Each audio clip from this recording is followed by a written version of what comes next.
I got 300 creators to make the best geometry dash levels for $100, except they can only use 50 objects, and despite being extremely limited, they managed to make absolutely insane levels so you won't want to miss the end results. But first, how do you make a whole level with only 50 objects? Well, here's where it gets interesting. Each creator had to pick a set of objects to use in their level, from 10 to a max of 50. These unique objects had to be the only objects used in the level. Kind of like an ingredients list for a recipe. For example, you can make a level where you only use these unique objects and it could be valid. If a level didn't use 10, 20, 30, 40, or 50 unique objects, then it was disqualified from the competition. So they have to somehow think outside the box to come up with something visually impressive and creative in order to outlast everyone else. We got all sorts of entries from literal professional levels to these really well made ones, all the way down to this. This is Natsukashii by AsterGB, and while it might not look super impressive, it's the first valid entry in the contest. That doesn't change the judging too much though, with me and the other 3 judges giving an average score of about a 3 out of 10. It's just not the most visually interesting entry, and the gameplay has a few issues at times, but it's still a pretty decent start. We also have Can't Let Go 2.2 with similar reactions and a similar rating, about a 2.2 out of 10, which I swear is unintentional. As we go through the levels, you'll see more and more interesting ones, like the aptly named Spike Rose Garden by Justice Ad Gamer. This level shows how easily you can think outside the box if you treat objects as puzzle pieces to be combined together. It gets about a 5.6 out of 10, as the object use is really creative, but it may be too detailed for its own good, as the details make the gameplay really hard to understand. Next, we have Shrubidium by Louis a Potato. It's a pretty decent intro overall, but is brought down a lot by the gameplay. Half the level is just super fast and hard to read, which isn't helped by how precise many of the jumps are. But the block outlines are actually made of slopes, which is pretty cool. There's also Flash Flowers by Starry. It has some neat animation and is actually not bad for an early 2.2 level, but a few of the judges thought it felt unfinished and the gameplay could be a bit better.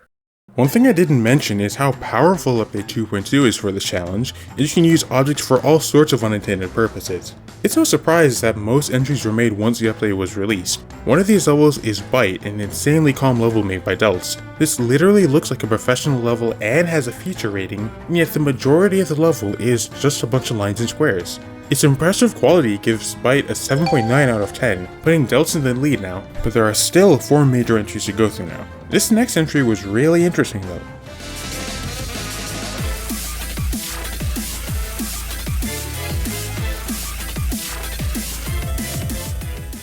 Flashing Tiles is a vibrant and dynamic entry by Leo Toro, and a major contender for the $100 prize. But will it overthrow Delt's level Bite? Well, not quite.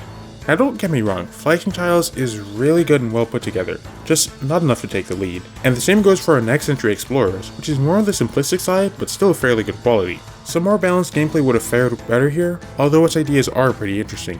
The next entry though, would blow everything out of the water.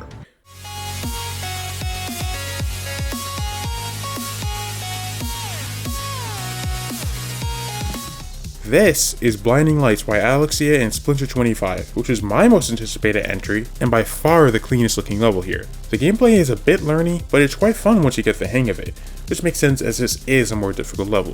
I'd like to point out the particle object use here, as they're honestly one of the most overpowered objects in 2.2. You can make so many interesting effects and it still counts as just one object type, which is absolutely crazy. It shouldn't be a surprise that this level beats out Bite, taking the lead with just one level left to review.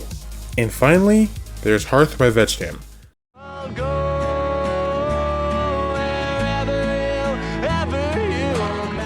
Just like Blinding Lights, this is a really strong entry all around, even getting an epic rate in game. And like the other strong entries, it has really impressive object use, a lot of strong effects, and very compelling details. But is it enough to take the lead, or does Blinding Lights stay on top?